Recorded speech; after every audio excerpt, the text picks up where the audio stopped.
수협에 나오신 모든 분들 주님의 이름을 환영하고 축복합니다. 우리 옆에 분에 가면 인사해 보실까요? 생수와 같은 은혜가 있기를 바랍니다. 한번 인사해 보시죠. 생수와 같은 은혜가 있기를 바랍니다. 네, 정말 덥습니다. 이제 40도까지 올라갈 정도로 한반도도 점점 뜨거워지고 있는데요.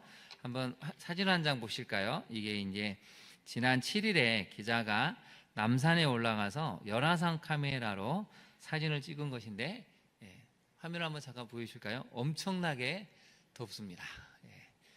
남산에 올라가서 찍은 사진인데요. 열화상 카메라로 찍었더니 지금 거의 초저녁쯤 됐을 때인데 저렇게 덥습니다.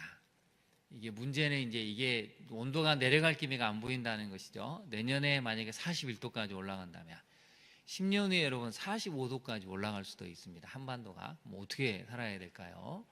정말 우리 세대가 다음 세대를 위해서 좀 불편함을 참고 환경 보호를 힘써야 되고, 하나님이 만드신 창조 질서를 회복해 갈 때 다음 세대가 조금 더 은혜로운 환경에서 성장할 수가 있습니다. 우리 세대의 책임이 참 크다는 것을 이 짧은 사진 한 장이 보여주고 있습니다. 근데 제가 이 사진을 보면서 하나를 느껴봤는데요. 여러분 0.5초 만에 답을 하시기 바랍니다. 네, 큰 소리로 답할 줄 믿습니다. 여러분의 신앙의 온도는 올라가고 있습니까? 내려가고 있습니까? 네, 진짜 올라가고 있습니까?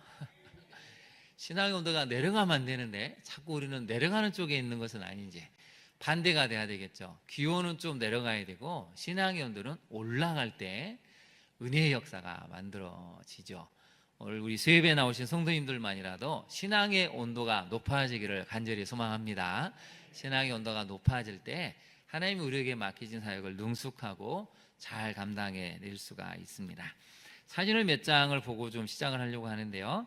여러분 한번 볼까요? 오늘 두보라에 대한 이야기가 나오는데요.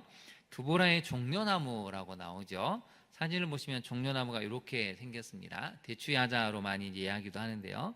이런 두보라, 사사 두보라가 종려나무 아래에 있었다라고 성경은 표현을 하고 있습니다. 5절 한번 보실까요? 두보라의 종려나무 아래에 거주하였고 이스라엘 자손은 그에게 나아가 제판을 받더라. 그래서 아마 저런 종려나무 밑에서 사사로서의 역할을 감당했을 텐데 많은 사람들이 이 사사 두보라를 찾아와서 하나님의 뜻을 묻기도 하고 어려운 것에 대해서 판결을 해달라고 요청을 했던 것 같습니다. 그래서 이제 오늘 전투가 벌어지죠. 지도를 한번 잠깐 보실까요? 전투의 지도를 보시면 이제 이런 형태로 전투가 좀 진행이 됩니다. 잘 보이시나요? 조금 흐려가지고 잘 안 보일 수도 있는데, 여러분 이제 밑에 무기또라는 지역이 보이는데 거기 약간 이해가 이제 오늘 본문에 등장하는 이 야엘이라는 여성이 살고 있는 곳으로 추정이 됩니다. 그래서 다볼산도 보이고 갈멜산도 보이고 하루셋 학고임 이렇게 보이죠. 게데스 납달리도 보입니다. 그래서 여러분 이게 이제 우리가 고민을 해봐야 되는 것은 중간에 이제 한 가지 구절이 나오는데요. 11절을 한번 보실까요? 11절을 보시면 모세의 장인 호밥의 자손 중 겐사람 헤벨이 자기 족속을 떠나 게데스에 가까운 사하나님 상수리 나무 곁에 이르러 장막을 쳤다라고 나와 있죠. 이게 갑자기 뜬금없이 한 구절이 딱 들어가서 이상한 내용이 언급이 됩니다. 그럼 이게 전혀 문맥에 맞지도 않고 왜 이랬을까 하는데 뒤에 보니까 여기에 이제 야일이라는 여성이 엄청난 활약을 하는 것을 이야기하기 위해서 11절에 이 표현이 들어가 있었다는 것이죠. 본문에 들어가기 전에 우리 여자 성도님들께 한 가지만 더 여쭤보고 싶습니다. 여러분도 한번 0.1초 만에 답하시기 바랍니다. 우리 여자 성도님들은 강합니까? 약합니까? 네, 목소리가 작은데요. 우리 여자 성도님들은 강해 보입니까? 약해 보입니까? 우리 남자 성도님들 한번 답해 보시죠. 자, 우리 남자 성도들이 봤을 때 우리 교회 여자 성도님들은 강합니까? 약합니까?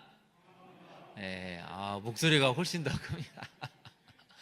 네, 강해야 됩니다. 오늘 본문을 보면 두 여성, 두 남성이 나오죠. 하나하나 살펴볼까요? 이게 놀라운 사실은 여성들은 엄청 강합니다.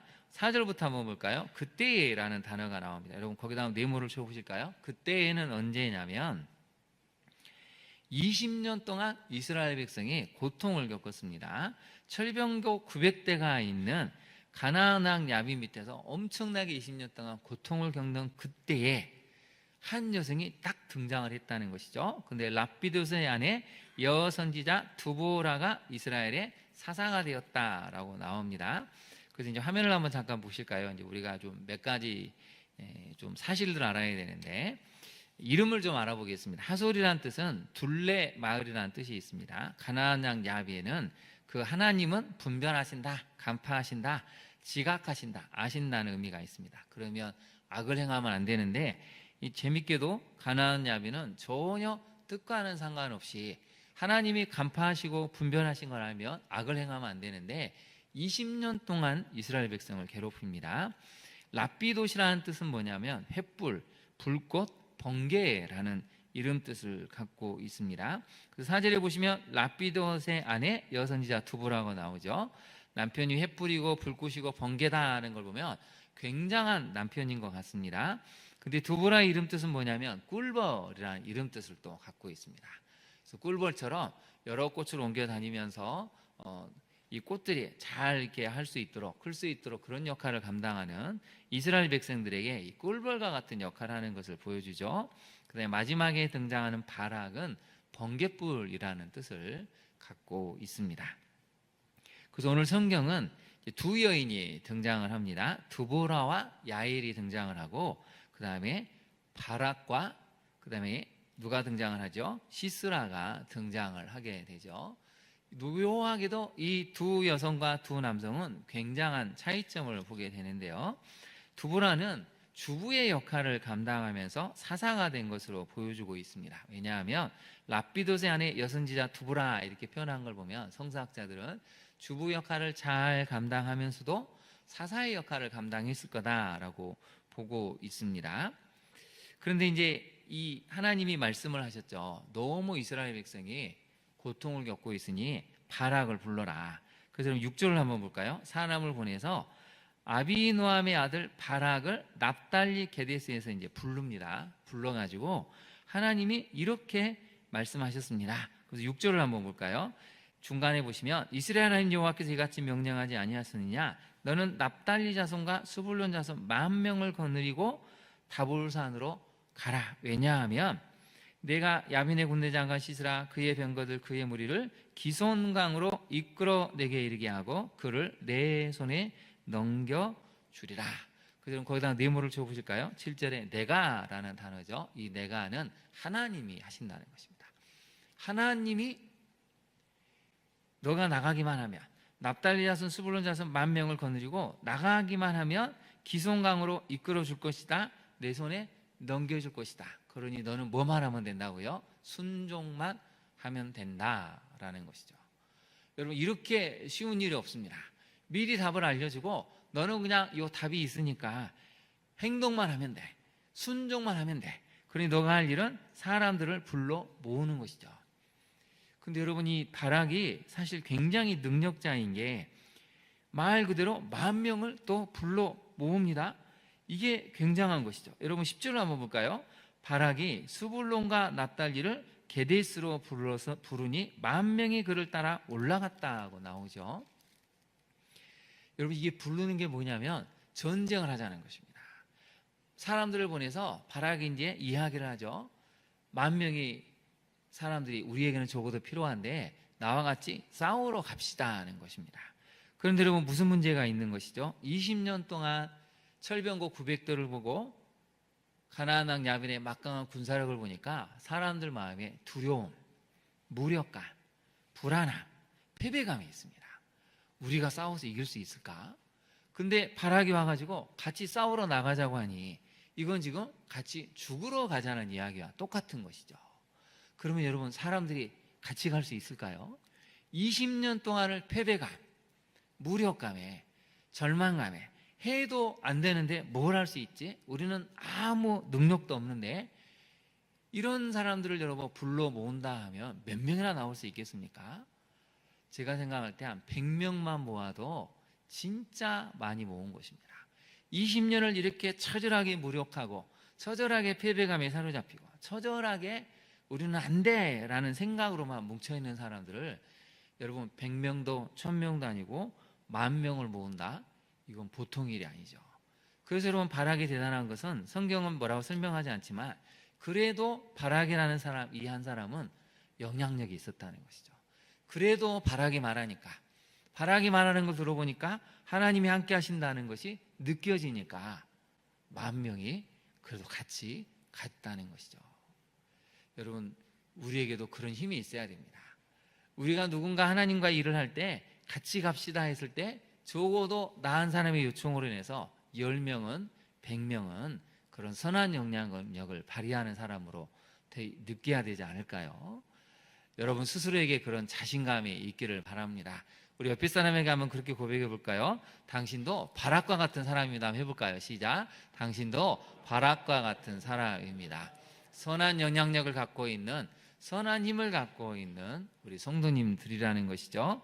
그런데 이제 이것만 보면 바락이 괜찮은 것 같은데 문제가 생깁니다. 8절 한번 볼까요? 하나님이 답을 주셨다. 그러니 너가 할 일은 사람을 모아라. 두 번째, 기송강으로 가면 돼. 그리고 거기서 전투를 하면 하나님이 그를 내 손에 넘겨주신다고 약속을 하셨어 하고 두보라 선지자가 알려줬습니다.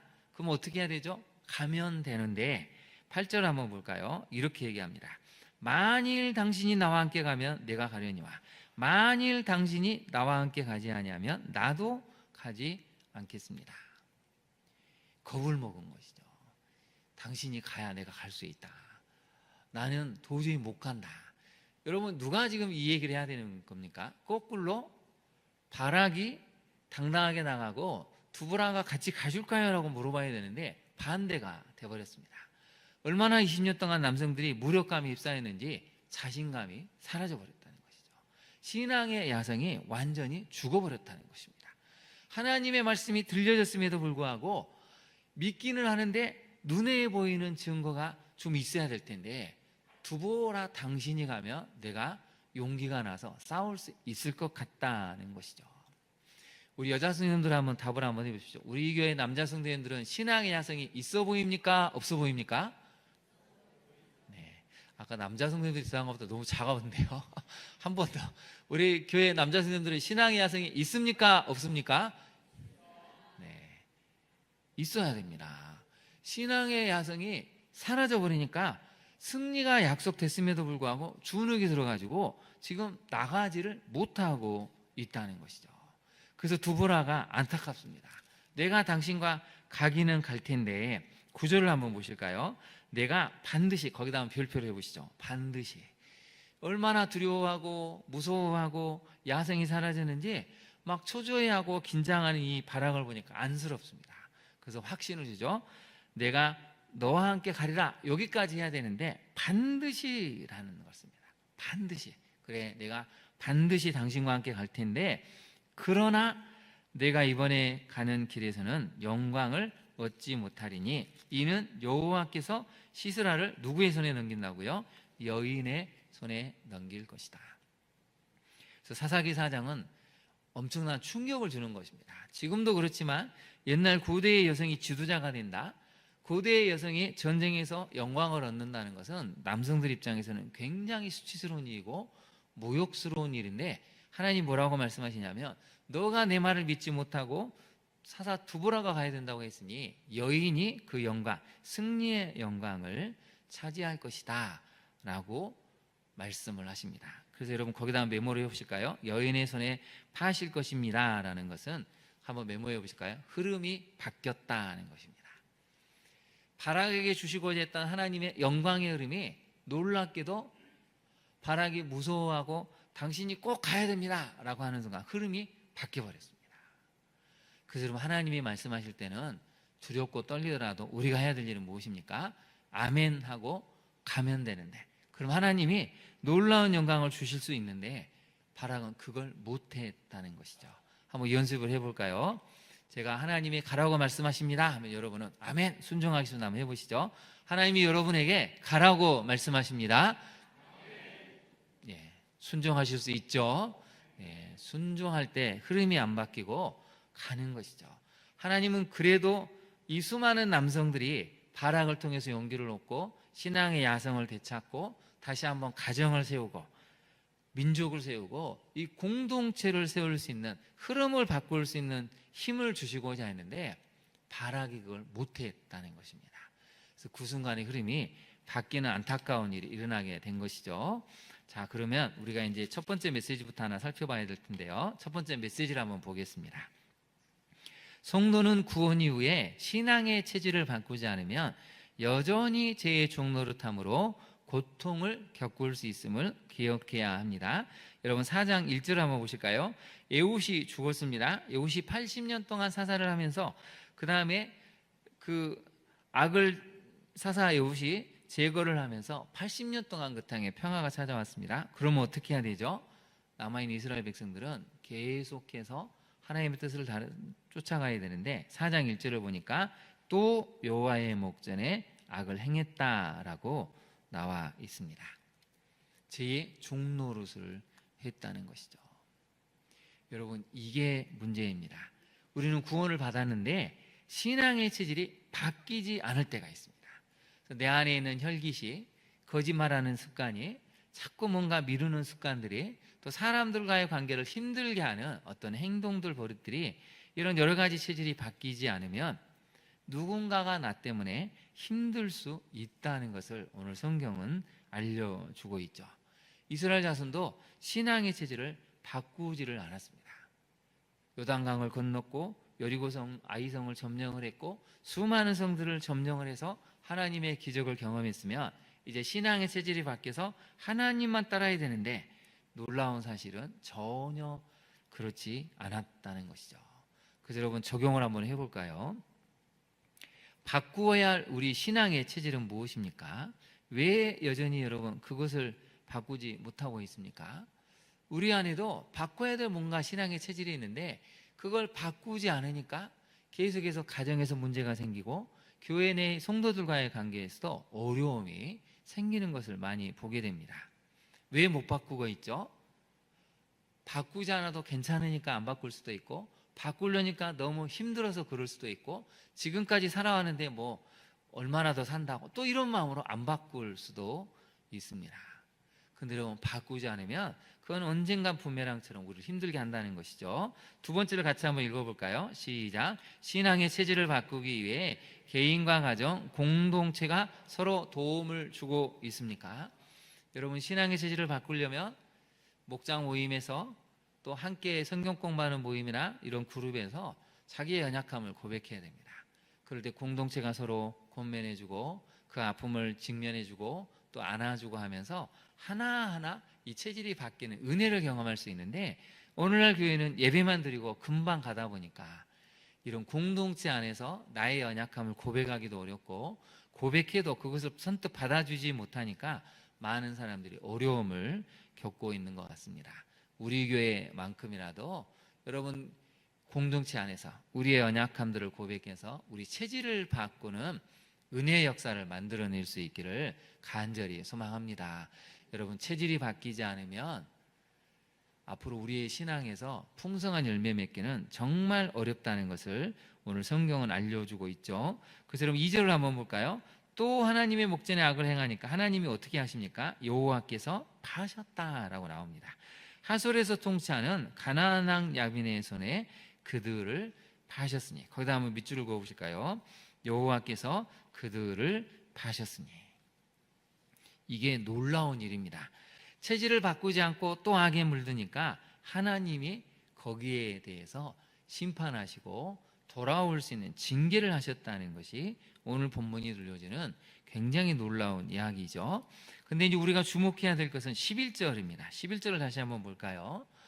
이러저러한 이제 우여곡절 끝에 바락이 이제 스불론 납달리에서 모은 10,000명을 거느리고 이제 올라갑니다. 근데 11절에 호밥의 자손, 모세의 장인 호밥의 자손 중 겐사람 헤벨이라는 사람이 등장하죠. 근데 여러분 1번 각주를 한번 보실까요? 1번 각주를 보시면 뭐라고 나와 있죠? 처남이라는 뜻도 있습니다. 그래서 이 히브리어로는 처남도 되고 장인도 되는데 여기서 말하는 것은 바로 처남이라고 보시면 됩니다. 근데 우리가 11절을 이해하려면 어디로 가야 되냐면 1장으로 가보실까요? 사사기 1장으로 잠깐 한번 가보시겠습니다. 1장 16절을 한번 보실까요? 1장 16절을 보면 이게 얼마나 놀라운 일인지를 우리가 이해를 하게 되는데요. 1장 16절을 같이 한번 읽어보겠습니다. 시작. 모세의 장인은 겐사람이라 그의 자손이 유다 자손과 함께 종려나무 성읍에서 올라가서 아란 남방에 유다 황무지에 이르러 그 백성 중에 거주하니라. 아멘. 여러분, 종려나무 성읍에 올라가서 그곳에 거주했다는 것은 여리고성을 이야기합니다. 그래서 지금 게데스에서 여리고성까지는 약 100km가 되는데, 이게 이제 시간으로 어떻게 되냐면 이때가 BC 약 1165년쯤 됐습니다. 그러니까 이게 이사를 언제까지 했냐면 BC 4장을 한번 1절 한번 보실까요? 4장 1절에 보시면 에봇이 죽었다 할 때가 1225년경이고, 지금 11절에 나오는 겐사람 헤벨이 이사한 때는 적어 보실까요? 여기가 1225년이고 4장 1절은 1390년입니다. 그러면 시간이 얼마나 되죠? 165년의 시간이 흐릅니다. 여러분, 광양에서 살았는데 한 30년, 40년 분에게 이제 서울로 이사하시라, 가평으로 이사하시라, 속초로 이사하시라 하면 여러분 마음이 어떻겠습니까? 힘들죠. 근데 여러분, 11절은 희한하게도 뭐냐면 그냥 겐사람 헤벨이 이사를 했다는 것입니다. 조상 때로부터 계대로 왔던 그곳을 떠나서 어찌된 일인지 이사를 와버렸다는 것이죠. 조상이 100년 이상 살았다, 130년 이상 살았던 그곳을 떠나서 하필이면 지금 이곳으로 와버렸다는 것이죠. 왜 그랬을까요? 성경 여러분, 이야기를 하지를 않습니다. 왜 그랬을까?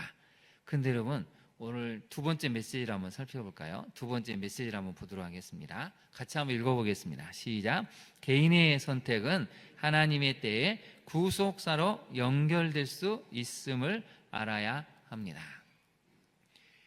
겐사람 조상들이 165년경에 여리고 성읍에 살았는데, 이제 헤벨이 다시 이사를 왔을 때는 꼭 정확히 이때는 아니고 3, 40년 전쯤으로 봅니다.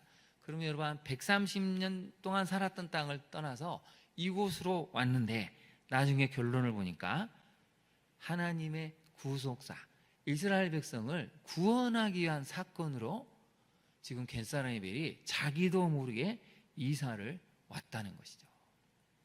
만약에 겐사람 헤벨이 이사를 오지 않았으면 오늘 본문에 등장하는 사건은 기록되지 않았을 것입니다.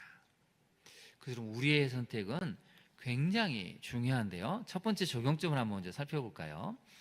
여러분, 최근 어떤 것을 선택하고 결정했습니까? 그것을 선택하고 결정한 이유는 무엇입니까?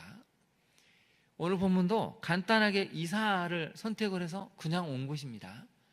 여러분, 100km나 되는 거리입니다. 말이 100km지 고래에 이사하려면 이게 100km는 엄청난 거리입니다. 양떼 소떼를 몰아야 되죠. 짐을 정리해야 되죠. 중간에 강도를 만날 수도 있고, 뜨거운 햇빛을 견뎌야 되고, 노숙을 해야 되고, 엄청난 이사의 이 경로를 따라서 해야 되기 때문에 쉬운 일이 아닙니다. 근데 헤벨이 아무튼 이사를 결정해서 전쟁의 한가운데 소용돌이치는 그곳으로 와버렸다는 것이죠. 근데 그 선택은 결국 누구를 위한 것입니까? 이스라엘 백성의 구원을 위한 것으로 이 이사의 선택이 나중에 결론으로 나타난 것을 알 수가 있죠. 그래서 여러분, 두 번째 적용점을 같이 한번 읽어볼까요? 시작. 어떠한 선택이든 하나님의 때에 그것이 구속사로 연결되기 위해 기도합니까? 여러분, 이 헤벨의 아내 야엘도 자기가 이런 놀라운 일을 행할 줄을 몰랐겠죠. 또 놀랍게도 시스라가 그곳으로 갈 줄은 아무도 몰랐겠죠. 한 사람의 선택은 이스라엘 백성 전체를 구원하는 놀라운 구속사의 사건으로 연결이 된다는 것입니다. 그러니 여러분, 우리가 무엇을 선택하든 간에 기도하셔야 됩니다.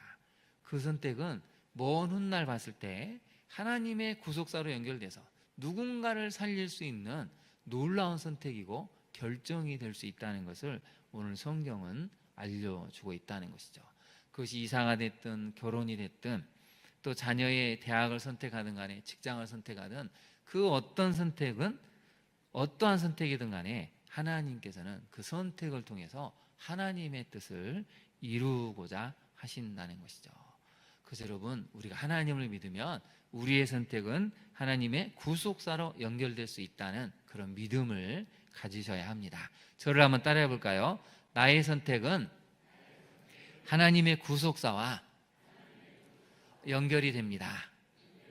네, 여러분의 어떤 선택이든 하나님의 구속사로 연결될 수 있다는 것을 믿으시기 바랍니다. 여러분, 우리가 11절을 그냥 스쳐 지나가면 그런가 보다 하지만 사실은 이거 엄청난 하나님의 보석이 있었던 것이죠. 헤벨이 멀쩡하게 잘 살던 지역을 떠나서 이사할 수 있는 마음을 주시고, 하필 이사도 가까운 곳이 아닌 먼 거리까지 이동을 시키셨다는 것입니다. 여러분, 남쪽 여리고성 유다 쪽이 훨씬 살기가 좋은데 북쪽으로 갈수록 땅도 척박하고 쉽지 않은 곳입니다. 근데 이곳으로 왔다는 것은 하나님이 마음을 주셨고 본인이 그 선택을 하면서 결정을 했기 때문에 구원의 역사를 만들어냈다는 것입니다. 오늘 이 본문을 여러분 잘 기억하시고 우리의 선택이 구속사로 연결될 수 있기를 간절히 기도하는 우리 모두가 되기를 소망합니다. 세 번째 메시지를 한번 살펴볼까요? 같이 한번 읽어보겠습니다. 시작. 제도와 문화, 간섭보다 하나님의 뜻이 기준이 될 때 긴 시간 이어진 악한 흐름을 끊어낼 수 있습니다. 여러분, 이제 고도에는 환대 제도가 있습니다. 나그네를 대접하는 것이 고대의 불문율입니다. 그런데 그럼 17절을 한번 볼까요? 이제 시스라가 전쟁에 패해서 도망을 치죠. 전쟁에 패해서 도망을 치는데 어디로 갔냐면 겐사람 헤벨의 아내 야엘의 장막에 또 하필 이릅니다. 왜냐하면 이는 하수락 야빈과 겐사람 헤벨의 집 사이에는 뭐가 있었다고요? 화평이 있었다라고 알려줍니다. 무슨 얘기냐면 우리는 서로 싸우지 말자, 서로 조약을 맺어서 언제든지 찾아가면 서로 환대해주고 환영해주자라는 이런 조약을 맺었다는 것입니다.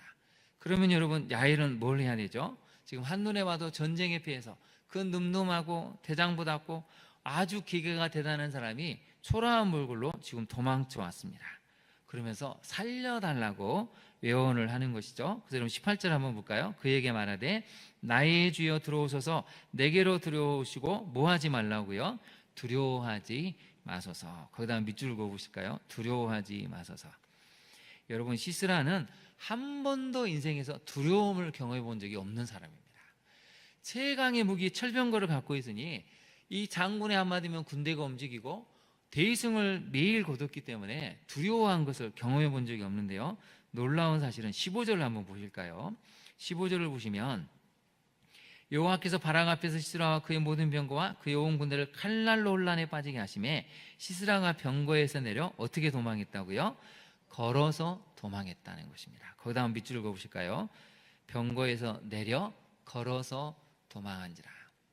병거에서 내려와 본 적이 없습니다. 전쟁에서 한 번도 나는 내 인생에서 병거라는 이곳에서 내려와 본 적이 없었고 하는 일마다 승승장구했습니다.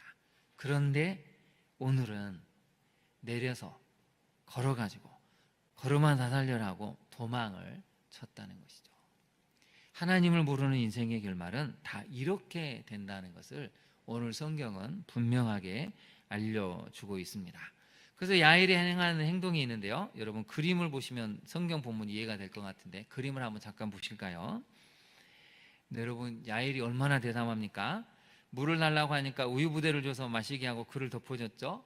또 이 시스라가 요청을 합니다. 혹시 어떤 사람들이 내가 있냐고 물어보면 없다고 얘기를 하라고 하면서 너무 피곤하고 무섭고 도망치느라 힘들어가지고 깊이 잠들었는데 어떻게 하죠? 장막 말뚝을 가지고 손에 방망이를 들고 가만히 가서 관자놀이에 박았는데, 여러분 21절을 한번 볼까요? 얼마나 이게 놀랍냐면 21절을 한번 보겠습니다. 그의 관자놀이에 박음에 말뚝이 깨뚫고 땅에 박혔다라고 나와 있습니다. 여러분, 얼마나 여인의 힘이 센지 한 번에 이렇게 돼버렸다는 것이죠. 그래서 우리는 여기서 이제 고민을 해야 됩니다. 세 번째 메시지를 다시 한번 띄워줄까요? 세 번째 메시지를 우리가 좀 많이 고민을 해봐야 되는데, 우리는 살다 보면 어떤 제도가 있고 문화가 있고 관습이 있습니다. 그런데 문제는 이게 충돌이 될 때가 있습니다. 하나님의 뜻과 제도와 문화와 이 사이에 충돌이 될 때 그러면 우리는 뭘 해야 되는 것이죠? 하나님의 뜻이 기준이 돼서 그 뜻을 따를 때 긴 시간 이어진 악한 흐름을 끊어낼 수 있다는 것입니다. 그래서 우리는 살다 보면 지금은 잘 드러나지 않지만 마지막 순간에는 하나님이냐 문화냐, 하나님이냐 관습이냐를 따를 때 우리는 하나님의 뜻을 따르는 이런 강한 마음이 있어야 합니다. 그렇지 않으면 이 이어지는 악한 흐름을 끊어낼 수가 없었다는 것이죠. 야엘도 알고 있습니다. 고대 중동에서는 환대를 해야 된다는 것. 그런데 환대보다 더 중요한 것은 무엇입니까? 악을 제거하는 것이죠. 이스라엘 백성을 괴롭히고 이스라엘 백성을 20년 동안 너무나 많은 사람을 학대하고 죽였다. 이 악을 제거하는 것이 하나님의 뜻인 것을 알기 때문에 야엘이 손수 나서서 이것을 행했다는 것을 오늘 성경은 알려주고 있죠. 그래서 적용을 한번 해볼까요? 선택과 결정 시에 하나님의 뜻이 기준이 되고 있습니까? 우리가 어떤 선택을 하든 결정을 하든 정말 하나님의 뜻이 기준이 되고 있는지 봐야 한다는 것이죠. 두 번째 적용점을 같이 한번 읽어볼까요? 시작. 나의 선택은 긴 시간 이어져 온 악한 흐름을 끊어내는 선택입니까? 우리의 선택, 우리의 결정은 여러분 뭔가 악한 흐름이 있었다면 그것을 끊어내는 선택이 되어야 한다는 것입니다. 근데 오늘날 너무나 많은 사람들이 선택을 할 때 오히려 악한 흐름을 만들어내고 조장하고 그것을 자꾸 키워가는 선택을 하는 것을 너무 많이 보지 않습니까? 그래서 오늘 야엘은 드보라는 분명하게 보여주는 것이죠. 믿음으로 선 여성들이 어떠한 일을 해낼 수 있는지 보여주는 것이고 두 남성의 모습을 통해서 신앙의 야성을 갖추지 않을 때 영광이 사라지는 것을 보게 되고 하나님 앞에서 한 번도 병고에서 내려온 적이 없는 사람이 하나님이 치실 때는 결국 내려오는 인생, 걸어서 도망치는 인생이 되고 비참한 죽음을 맞이하는 인생이 됨을 알게 됩니다. 그래서 23절을 한번 볼까요? 23절을 보시면 이와 같이 이날에라고 되어 있죠. 그 다음 별표를 한번 해보실까요? 이날에라는 거 나와 있습니다. 이날에 하나님의 구원이 있는 날, 승리가 있는 날, 두 여인을 통해서 놀랍게 하나님이 구속사를 다시 한번 펼치시는 날, 이 날이 왔다는 것입니다. 두 여인을 통해서. 그러니 여러분 오늘 예배드리는 우리 여자 성도님들 자신감을 가지십시오. 비록 20년 동안 말할 수 없는 고통과 아픔이 있었더라도 하나님을 믿고 하나님의 뜻을 선택하면 다시 한번 이날에 구원을 경험하는 일이 일어나게 된다는 것이죠. 반전이 생겼다는 것입니다. 그래서 여러분 이날에다 한번 메모를 해보실까요? 이날에는 뭐냐면 반전이 시작되는 날입니다. 왜냐하면 이와 같이 하나님이 이날에 가나안 왕 야빈을 이스라엘 자손 앞에 굴복하게 하셨죠. 24절 같이 한번 읽어볼까요? 이스라엘 자손의 손이 가나안 왕 야빈을 점점 더 눌러서 마침내 가나안 왕 야빈을 진멸하였더라. 이날의 흐름이 바뀌어서 반전이 써가지고 점점 더 가나안 왕 야빈을 눌러서 마침내 가나안 왕 야빈을 진멸하는 데까지 이르렀다는 것입니다. 그래서 여러분 거기다 한번 이날에다가 동그라미를 쳐보시고 마침내에다 동그라미를 쳐보시고 여러분 거기다 화살표로 연결해 보실까요? 두 여인이 놀라운 일을 행한 이 날에 반전이 쓰여져서 그렇게 괴롭혔던 악한 원수들이 흐름들이 싹 사라졌다는 것을 성경은 알려주고 있습니다. 우리 여자 성도님들 힘을 내십시오. 여러분이 믿음을 지키고 하나님의 뜻에 순종하면 여러분에게 있었던 그런 가정의 흐름들, 악한 흐름들이 있다면, 좋지 않은 환경이 있다면 여러분을 통해서 오늘부터 바뀌게 되고 마침내 그 악한 흐름은 진멸될 수 있다고 하나님은 말씀을 통해 알려주십니다. 우리 광양중학교 여자 성도님들이 그러한 역사를 만들 수 있기를 진심으로 축원합니다. 우리 한번 서로 축복해 볼까요? 우리 한번 서로 축복해 주면 좋겠습니다. 이렇게 한번 서로 축복해 보죠. 당신이 그 일을 해낼 것입니다. 한번 인사해 보실까요? 우리 여자 성도님들 한번 저를 따라해 보시죠. 나는 위대한 믿음의 여성입니다. 네, 여러분을 통해서 하나님이 선하신 일을 행하실 것을 믿으십니까? 네, 오늘의 이 두보라와 야엘처럼 믿음을 끝까지 지키셔서 여러분 때문에 이제 모든 악한 흐름은 사라지고 새로운 반전을 써서 마침내 그 흐름이 끊어지고 새 구원의 역사를 만들어갈 수 있는 아내들이 되시고 엄마들이 되시고 딸들이 되시기를 진심으로 축원합니다. 우리 함께 기도하도록 하겠습니다. 오늘 주신 말씀을 생각하면서 하나님, 우리가 하나님의 뜻에 맞춰서 선택하기를 원하는데 어떠한 선택이든 하나님의 구속사로 연결될 수 있도록, 또 무엇보다도 우리의 신앙의 체질이 바뀌어서 하나님이 원하시는 삶을 살아갈 수 있는 우리가 되게 해달라고 기도해야 되겠습니다. 무엇보다도 하나님의 뜻이 기준이 될 때 긴 시간 이어진 악한 흐름을 끊을 수 있사오니 하나님 우리를 통해서 그러한 선한 역사가 일어나게 해달라고, 또 아픈 우리 성도들이 많이 있는데 아픈 우리 성도들을 위해서, 또 손무태 선교사님의 딸 소망이를 위해서도 기도해 주시기를 바랍니다. 우리 주님의 이름을 세 번 부른 다음에 기도하도록 하겠습니다. 주여, 주여, 주여.